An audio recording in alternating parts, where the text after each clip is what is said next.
வணக்கம். 1989ஆம் ஆண்டு தமிழ் புத்தாண்டு ஏப்ரல் 14ஆம் தேதி அன்னைக்கு வந்த படங்கள் நிறைய படம் வந்துச்சு, நிறைய படம் ஹிட் ஆச்சு. அதுல முக்கியமான ஹிட்டான படம் வந்து அபூர்வ சகோதரர்கள்.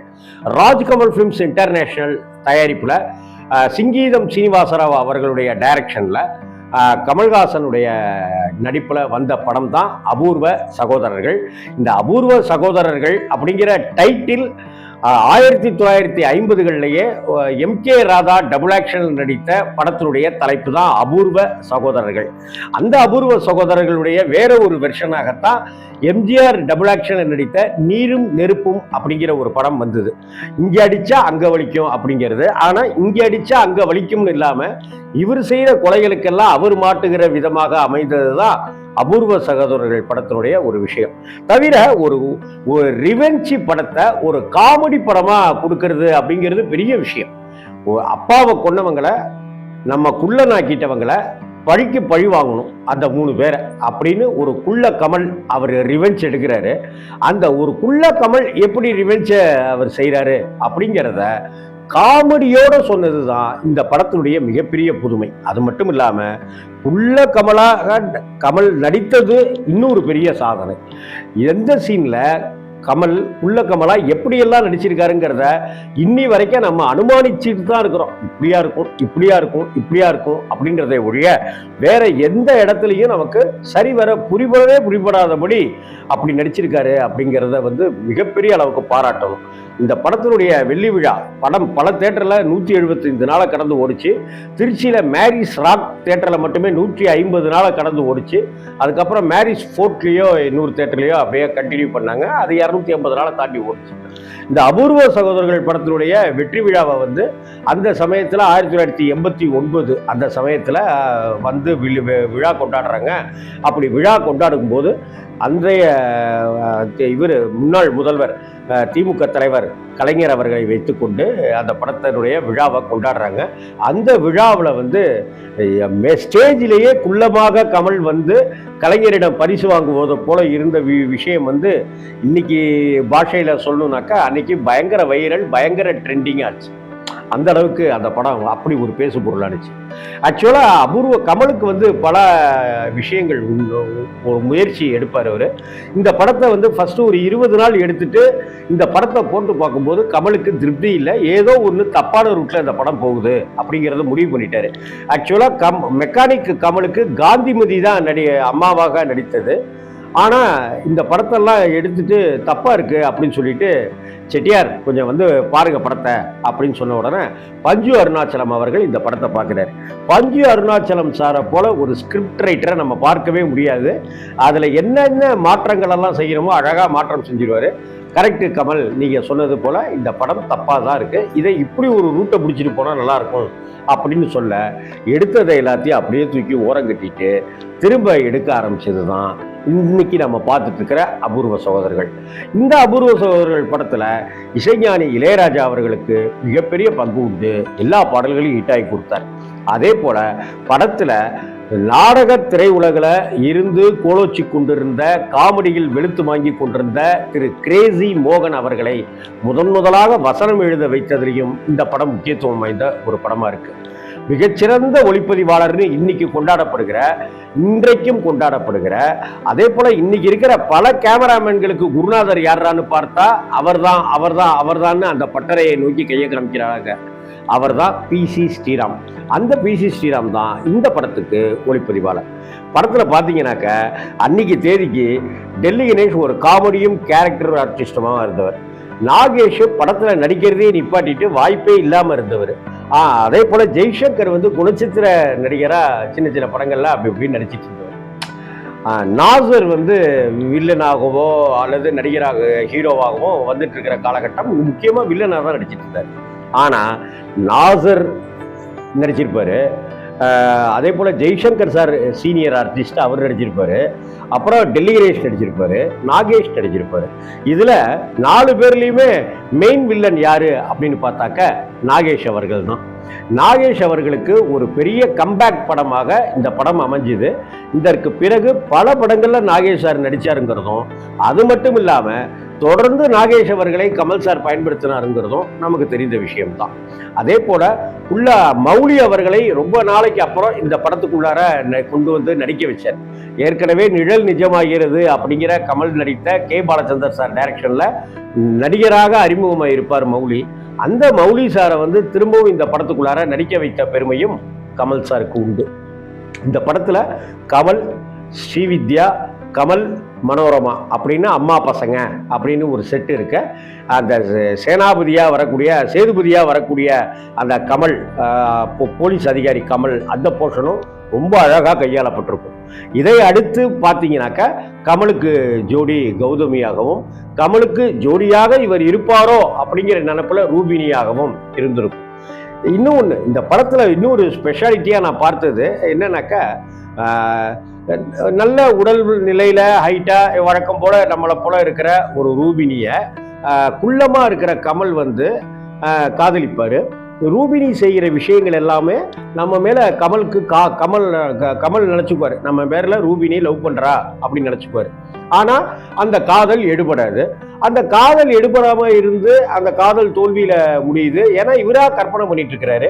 கடைசியில சாட்சி கையெழுத்துக்கு போட வரும்போது அங்க அனந்து சார் உட்கார்ந்துருப்பாரு. கமலஹாசனுடைய பாலச்சந்தர் போல இன்னொரு குருநாதர் தான் அனந்து சார்.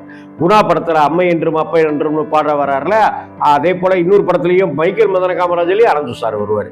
இந்த படத்துலயும் அனந்து சாரை வர வச்சிருப்பாரு. அந்த அனந்து சார் தான் ரிஜிஸ்டர் ஆஃபீஸ்ல உட்காந்துக்கிட்டு, இதே ஒரு பையன் சார், பையன் இல்லை சார், இவரு தான் எங்களுக்கு சாட்சி. ஓ, பேர் என்ன, இது வயசு என்ன, 27. எது இந்த 28க்கு முன்னாடி இருக்குமே அந்த 27 அப்படின்னு கேட்கறதுலயே காமெடி கலந்துருக்கும். பேரு அப்பு. ஓ, அதுவும் அறகுறை தானே, நாலடியார் மாதிரி அப்படின்னு கிண்டல் பண்றதுன்னு இருக்கும். இதை தாண்டி இந்த ஒரு குள்ளக்கமல், அந்த குள்ளக்கமலை வந்து ரூபினி எப்படியா காதலிப்பா, அதெல்லாம் லாஜிக்காது. அதனால ஏன் கமல் இவ்வளவு வருத்தப்படுறாரு, தற்கொலை பண்ணிக்கிற அளவுக்குலாம் போறாரு அப்படிங்கிற மாதிரிலாம் நம்மளை நினைக்கவே விடாம ஸ்கிரிப்ட் பண்ணியிருக்கிறது தான் கமலஹாசனுடைய திரைக்கதை அமைப்புக்கு ஒரு பெரிய வெற்றி. அதை நம்மளை ஏற்றுக்க வைப்பார். ஆக்சுவலாக இந்த படத்தினுடைய லெனின் சார் கூட எடிட்டிங் சமயத்தில், ஏங்க இதை போய் எப்படிங்க ஏற்றுக்குவாங்க, குள்ளக்கமல் தானே, அப்போ குள்ளமாக இருக்கிற ஒருத்தரை சராசரியாக இருக்கிற ஒரு ரூபினி எப்படி லவ் பண்ணுவாங்க அப்படின்னு கேட்டதுக்கு, அதெல்லாம் பார்த்துக்கலாம் சரியாகும் அப்படின்னு சொல்லி அந்த இடத்துல உன்ன நினைச்ச பாட்டு படிச்சென்ற ஒரு பாட்டை வைக்கிறதன் மூலமாகவும், ஏங்க இந்த ரூபினி வந்து லவ் பண்ணி கல்யாணம் பண்ணிட்டது தப்பா என்னங்க, ஒருவேளை என் பையன் மாதிரி உடல் ஊனமா அங்கஹீனமா ஊனம் உள்ளவனா இருந்திருந்தாக்க நீங்க வந்து வேணான்னு சொல்றதுல ஒரு அர்த்தம் இருக்குன்னு சொல்லும் போது உடனே கமலுக்கு ஆதங்கம். ஒரு பக்கம் காதல் தோல்வி, இன்னொரு பக்கம் நம்ம அம்மாவே நம்மளை குள்ளன்னு சொல்லிட்டாங்களே அப்படிங்கிறது தான் தற்கொலைக்கு தூண்டுதுங்கிறதெல்லாமே காட்சிப்படுத்துகிற விதத்துல அந்த காதல் தோல்வியை நியாயப்படுத்தி வலியை உண்டாக்கிற மாதிரி பாட்டு இருக்கும். அண்ணாத்த ஆடுறார் ஒத்திக்கோ அந்த பாட்டா இருக்கட்டும், அந்த பாடலுக்கு முன்னாடி வரக்கூடிய கம்ப்யூட்டர் கிராபிக்ஸா இருக்கட்டும், ஏற்கனவே ராஜபார்வை திரைப்படத்துல அந்திமழை பொழிகிறது படத்துக்கு பாட்டுல வந்து ஒரு இடத்துல கமல் நிற்கிற மாதிரி ஒரு ஓவியம் இருக்கும். டக்குன்னு அந்த ஓவியம் மறைஞ்சு அப்படியே கமல் அந்த இடத்துல இருந்து தண்ணியில இருந்து அப்படி தாண்டி நடந்து வர மாதிரி காட்சிப்படுத்தி இருப்பார் கமல். அதுவும் சிங்கீதம் சீனிவாசராவ் தான். இந்த படத்துலையும் அது மாதிரி தான் செஞ்சிருப்பார். அப்படி டக்குன்னு ஜனகராஜ் அந்த ஓவியத்தை பார்க்க அந்த ஓவியம் இப்படின்னு மூஞ்ச இப்படி சுழிக்க அண்ணாத்த ஆடுறாரு ஒத்திக்கோன்னு அந்த பாட்டு வரக்கூடிய ஒரு விஷயமா இருக்கட்டும். கனெக்டிவிட்டின்னு அவ்வளவு பிரமாதமா இருக்கும். அண்ணா அவர் புலியை கூட்டிட்டு போய் நாசரை கொண்டிருப்பாரு அப்பு கமல். இங்க என்னடாக்கா புலி வேஷம் போட்டுட்டு பாடி இருப்பாரு அண்ணாத்த ஆடுறாரு ஒத்திக்கோ. அதே போல டெல்லி கணேஷை வந்து குள்ள கமல் போய் அம்பெல்லாம் விட்டு கொண்டு இருப்பாரு. அந்த கமல் வந்து அம்பு விட்டு கொன்னதுனால அது வைக்க போற ஏற்றி இருக்கிற ஒரு லாரியில மாட்டோம். அந்த லாரி போயிட்டே இருக்கும்போது கமலும் கௌதமியும் அந்த லாரியில டோப் ஆகி வருவாங்க. அப்போ வாழ வைக்கும் காதலுக்கு ஜேன்னு ஒரு பாட்டு, இப்படின்னு கண்டினியூட்டியும் ரொம்ப அட்டகாசம் பண்ணியிருக்கிறது பிரமாதமா இருக்கும். அதே போல அந்த பப்பாபரி அப்படிங்கிற பாட்டு, புது மாப்பிள்ளைக்கு அப்படிங்கிற பாட்டு கூட எம்ஜிஆருடைய பாட்டு மாதிரி இருந்தா நல்லா இருக்கும்னு கமல் கேட்டதாகவும், அதற்கு எம்ஜிஆருடைய பாட்டையே வேற விதமாக கொண்டு வந்து இளையராஜா அவர்கள் இசையமைத்ததாகவும் கமல் இளையராஜா 2 பேருமே சேர்ந்து இருந்த ஒரு மேடையில சொல்லியிருப்பாங்க. அதே போல் அந்த இப்போ நடந்த அபூர்வ சிங்கீதம் அப்படிங்கிற அந்த விழாவில் பேசும்போது கூட அந்த யானைகளுக்கு எப்படி ட்ரைனிங் கொடுக்கப்பட்டது அப்படிங்கிறதையும் சொல்லியிருப்பாங்க. அதாவது பப்பா பாபாபரியில் அந்த யானையை வந்து அந்த யானையினுடைய தும்பிக்கையை 3 குத்துவார் அவர்.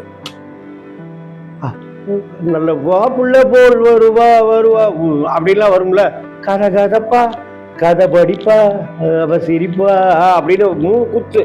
அந்த 3 பஞ்சுக்கு அப்புறம் யானை தூக்குவது போல ட்ரைனிங் கொடுக்கப்பட்டது. அதே போல கரெக்டா அந்த 3 குத்துறது போல அழகா யானை தூக்கிடுற மாதிரி காட்சி அமைச்சிருப்பாங்க. இது மாதிரி இந்த படத்துக்கு வந்து கடுமையான பணிகள் நடந்தது அப்படிங்கிறதும் குறிப்பிடத்தக்கது. அபூர்வ சகோதரர்கள் வந்து தமிழ் சினிமாவில் ஒரு மைல்கல்.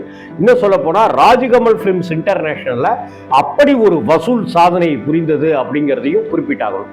இன்னும் சொல்ல போனா இந்த படத்துல ஏவிஎம் கலர் லேபு அது இதுன்னெல்லாம் நிறைய பயன்படுத்தியிருப்பாங்க. பொதுவாக நல்ல படங்களாக இருந்தாக்க ஏவிஎம் சில ஏரியாக்களை வாங்கிடுவாங்க. அதே போல் இந்த படத்தினுடைய டிஸ்ட்ரிபியூஷன் கூட திருச்சி மாதிரியான நகரங்களில் வந்து ஏவிஎம் தான் டிஸ்ட்ரிபியூஷன் பண்ணியிருந்தாங்க.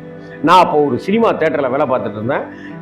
மேரிஸ் ராக்கில் டிக்கெட் வாங்குறதுக்கு நான் இங்கே பாபு ரோடு அப்படின்னு இருக்கிறதுல ஏவிஎம் ஆஃபீஸ் இன்றைக்கும் இருக்குதுன்னு நினைக்கிறேன். அந்த ஏவிஎம் ஆஃபீஸில் போய் நான் அந்த டிக்கெட்டை வாங்கி பலமுறை படம் பார்த்ததெல்லாம் ஞாபகத்துக்கு வருது. இன்னும் சொல்லப்போனால் என் வாழ்க்கையில் அந்த 89வது வருஷம் யாரெல்லாம் உடன் பயணித்தார்களோ அவர்களோடெல்லாம் நான் அபூர்வ சகோதரர்கள் படத்தை நான் பார்த்தேன். மிகப்பெரிய ட்ரெண்ட் செட்டர் படம். இன்னும் சொல்லப்போனால் இந்த அபூர்வ சகோதரர்கள் படத்தை இதுவரைக்கும் யாருமே ரீமேக் பண்ண முடியாது, குள்ளக்கமலாக யாருமே நடிக்க முடியாது அப்படிங்கிறது தான். பின்னாடி வந்த ஒரு ராமநாராயணன் படத்தில் குள்ளக்கமலா கிண்டல் பண்ணுற மாதிரிலாம் எஸ்.எஸ். சந்திரன் நடித்தாலும் கூட செம காமெடிப்பா அப்படின்னலாம் கேலி பேசக்கூடிய அளவுக்கு தான் இருந்தது. அந்த பர்ஃபெக்ஷன் அப்படிங்கிறத அந்த படத்தில் தான் பார்க்க முடிஞ்சது. அந்த படத்துக்கு கிரேசி மோகனுடைய வசனமும் மிகப்பெரிய பலமாக இருந்தது. சின்ன வசனங்களாக தான் இருக்கும், ஆனால் எல்லாமே ரொம்ப பிரமாதமாக இருக்கும். என்னடா இது பாதி தான் இருக்கு, இவ்வளோதாங்க கிடைச்சிது அப்படின்னு அப்போ பிடிச்சிட்டு வந்து சொல்கிற விஷயமா இருக்கட்டும். என்னடா கிளி கூவுது அப்படின்னு கமல் மெட்ராஸ் பாஷையில் பேசுகிற அந்த மெக்கானிக் ராஜா கமலாக இருக்கட்டும். அது என்னடா அது அரண்டவங்கனுக்கு இருண்டதெல்லாம் பெயின் சொல்லுவாங்கள்ல, அது மாதிரி உனக்கு எல்லாமே எங்கள் அப்பாவாக தெரியுது அப்படின்னு சொல்கிறதா இருக்கட்டும். தெய்வம் நின்று கொள்ளும்னு சொல்லுவாங்கல்ல, இப்படி உட்காந்துட்டு ஜாலியாக கொள்ற பாரு அப்படின்னு சொல்கிற விஷயமா இருக்கட்டும்.